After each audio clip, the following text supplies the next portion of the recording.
You've heard it before. Start small, set smart goals, and make things tiny. But what if that advice is actually holding you back? Instead of asking, what's the first tiny step I can make? Flip this question. Imagine your dream is already real. What's the first thing you notice you'd be doing? That's the key to sustainable change. So let's break that down. Dr. Teplow, why can starting with a tiny atomic habit approach backfire? I love that question. And how many times have you heard, or how many billion times have you read, start small? The problem is people don't break the task down small enough. It's, make it easy, blah, blah, blah. And the problem is that we have multiple selves. And two of the big ones are our real self. That's what's happened. That's who we are now. What we're experiencing now, how we see ourselves now. And obviously, if we're talking about change, it's change for the better. And we want to become somebody different, or we want to be ourselves, but more fully that the parts of us that are confident, that are creative, that are compassionate, et cetera, et cetera. So what happens is when we think of what can we do now, it's called forecasting. And that takes into account who we are right now with our flaws and our weaknesses. And when we ask ourselves, what can we do now, even tiny, we're reflecting on the problems that we have. And then, of course, it's the fix. But what happens when you think about your problems? It's pretty simple. Just think of a problem you have now that affects how you think you are. You probably you don't feel bad. great. Yeah. You feel bad. Yeah. And how I'm not good motivating. enough. I'm failing already. I'm behind. Yeah. And then what does that tell you about the kind of person you are? Yeah, it just doesn't give me motivation. It makes me want to crawl up into a ball in some cases. You're like, I can't do this. I can't do this. Right. And we go from I can't do this to I'm a loser. And Yeah. so then we self-identify as that, as that weakness or flaw or deficit. Yeah, because when you're trying to make changes in your life, it's not a straight line. You have ups and downs all through the process. And so when you have that tiny habit and you don't actually do it, then you feel that setback, and you're Right, exactly. And it goes from the moment you think, oh, what can I do that's even just the tiniest thing? Because then you say, it's trying to fix a deficit or some kind of failing. And then when you don't do it, which you aren't going to do because just thinking about how you couldn't do it and what a loser you were, you're already setting yourself up for failure. So it's a self-fulfilling prophecy and you fail. Now, let's distinguish results. Really important because people do succeed with these tiny little habits or changes or whatever. The question is that change sustainable? Does it change your perception of who you are? And does it enhance your ability to act in the service of your core values? There are lots of things we can do that are very temporary. And those kind of, what can I do that's tiny and right now? Well, you can do it, but it's hard to sustain unless somehow that change also helps you shift identity so that it's more linked to your ideal self. So what I really like about this approach is that when we go down the road of starting with a tiny, smart goal, that we lose track of the big picture. And when we do have that big picture, that dream that we're already succeeding, our brain starts to identify ways to bridge that gap. So instead of feeling overwhelmed with starting from scratch, you start to recognize things that are already within reach. Yeah. And what you're talking about is context. So when we think about, what can I do? It's usually very transactional. It doesn't take into account context at all. And it's not embedded in the reality of our lives. So what's the alternative? And how do we activate positive feelings related to change? And how do we make that change stick? How do we make it sustainable? And we've already said that it depends on that transformation of identity. So yeah, so we dream for this dream. So if I said I want to do one push-up every day, instead of thinking that just that one item, I would think more along the lines of all right, let me imagine myself already fit. What's one Uh-huh. thing I would be doing differently today? Yeah. So then the question is really, you start with your dream, and it's not related to what's realistic. Get rid of realistic. Because as soon as we start thinking of realistic, we think of all the things we aren't capable of doing, we can't do, and we constrain ourselves. We've talked about this before. Get rid of that realistic at this point. You talked about change going ebb and flow. It always has to start with, who do you want to be? What are your core values, and who will you be when you're acting in the service of those values consistently? Nobody's perfect. Everybody loses their temper occasionally or feels like they're on the verge of whatever, but it's more embody that ideal self. So then you embody that ideal self, and that feels good. I see myself as somebody who's calm and patient and kind. Woohoo! Then the question is, and what would I notice myself doing? Even the tiniest thing that tells me So on that path. you've seen yourself kind and caring and all the things, rather than looking and saying, what am I not doing well, which then has the negative emotion. Look how much more, how nice that feels to have that other vision there. That actually is key to change, is having that positive mindset. Yeah, absolutely. And Positive feeling, emotions. Yeah. yeah, the positive emotions. Exactly. Yeah. And also it's positive emotion, but that doesn't mean that we're advocating, we call toxic positivity. It isn't all about, dancing the tulips. I mean, bad stuff happens to people. You can't have, quote, positive emotion about it in that, oh, I'm so happy. But what you can have is the embracing and accepting the totality of feelings, thoughts, behaviors, and recognizing you have the choice of what to do about them. So something bad happens, or somebody does cut in front of you. It's not about dancing through the tulips. You can be pissed off, but you realize, I'm pissed off. At the same time, I don't have to go charging and honk like honk at the guy, or curse him out, or unroll the window, curse him out. It's just like, hey, I didn't like that. I noticed that I'm really pissed off at that guy. Okay, fine. But where am I going? I'm on the road. Where do I need to go to? What am I looking forward to? Well, here's the pushback that we often hear is that, okay, so yeah, I have this dream of where I am going to be, what I notice about myself, what this future looks like. I visualize this in a lot of different ways, and then you just says, what's one thing I would notice I'd be doing differently right now, or what's one Exactly. step are you doing right now? Well, is the pushback, I guess, isn't that just the same thing as just taking a small step, tiny step? No, not at all. Sorry, not at all. And it's really it's the framing and the context. Because what's that step I could take? The context is, I have weakness, failing, deficits. How do I fix it? In this context, we've projected into the future to be our ideal self. We're looking at that dream becoming reality. And then it's like an investigator looking for the evidence. Okay, and what tells me that I am living my ideal self? It's a completely different frame. It's a completely different context.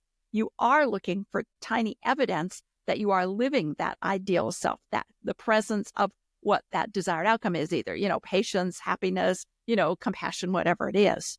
Yeah, I So love that. You're an investigator of this, and so it's instead of starting from zero with a tiny habit from a deficit, you're actually aligning with an existing successful version of yourself exactly. that Yeah, already exists. That already exists.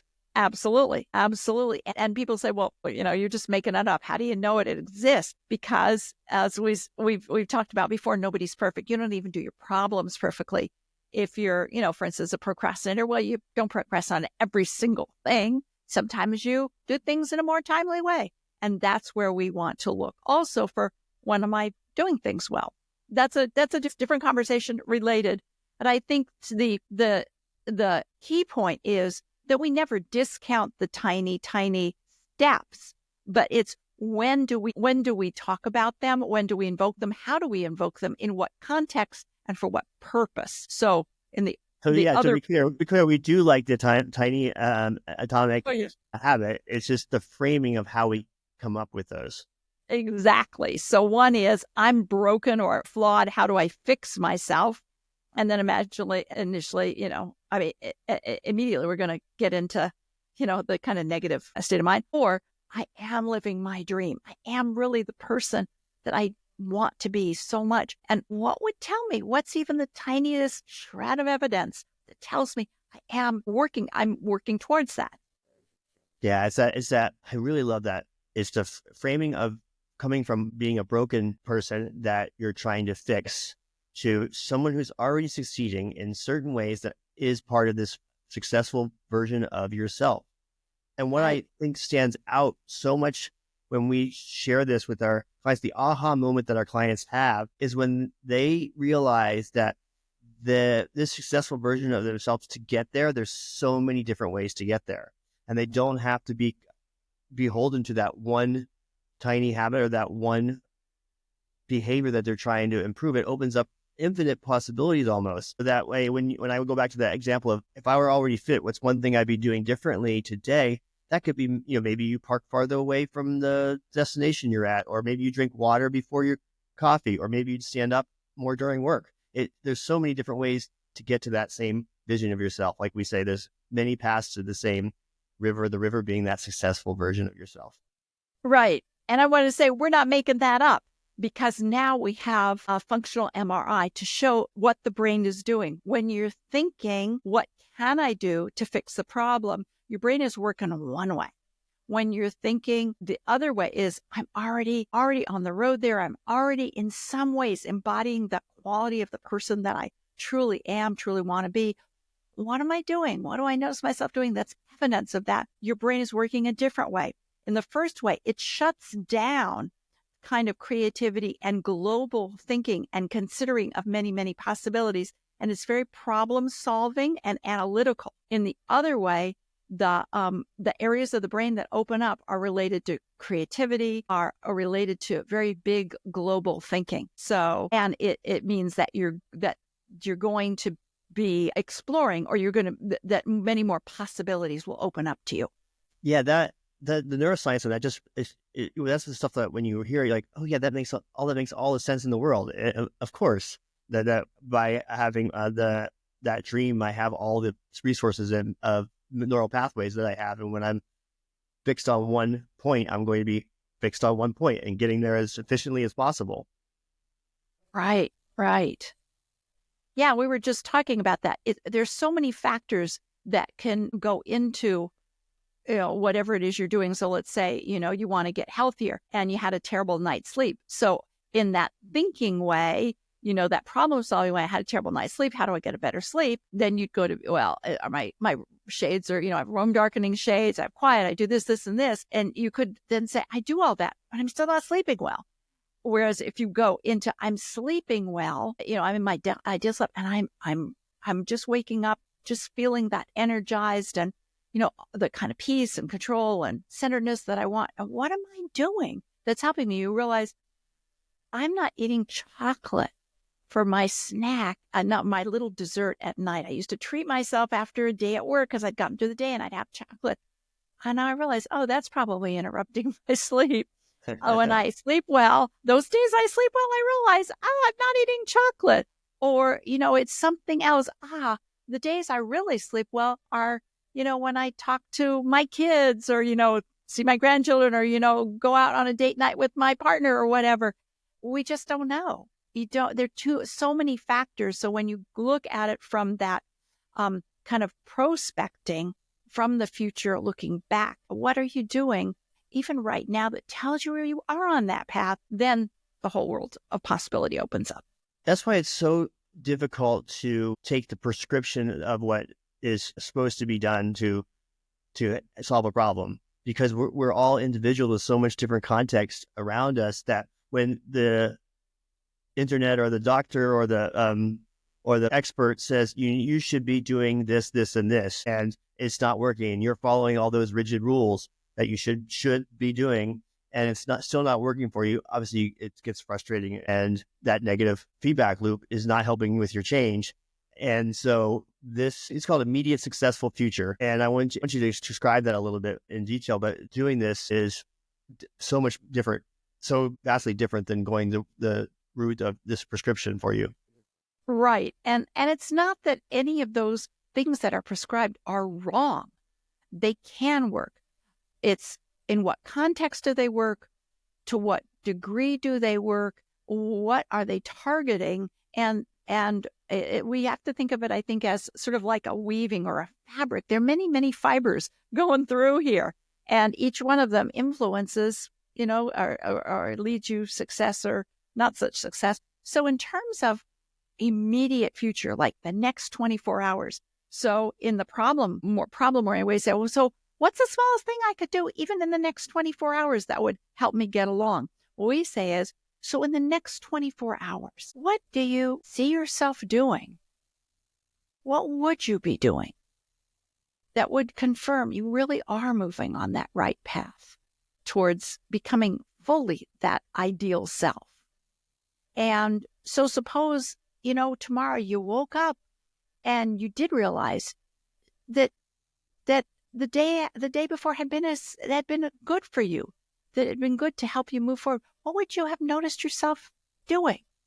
You could do that on, long or short, but it's really the 24 hours. What would I see myself doing in the next 24 hours that would tell me I was really living those values that are important to me? And this leads to sustainable change. Why?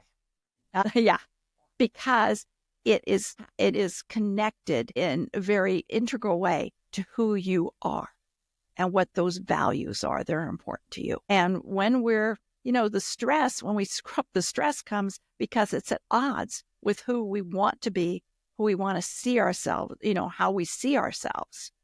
The doing isn't enough. Just doing the quote right thing isn't enough. It has to be integrated into your sense of who you are and what you stand for and how you want to be seen in the world. That sounds like a fantastic place for us to wrap up. If you want to learn more about our unique solution-focused approach and book a complimentary coaching session, visit staminalab.io. You can also download our 29 Laws of Resilience, which we'll have the link for in the description. And if you found this video useful, be sure to like and subscribe for more. Thank you, Dr. Teplow. Thank you. And thank you, everyone, for listening. Until next time, remember, you are your own lab, you are your own experiment, and you are your own best coach. Be well.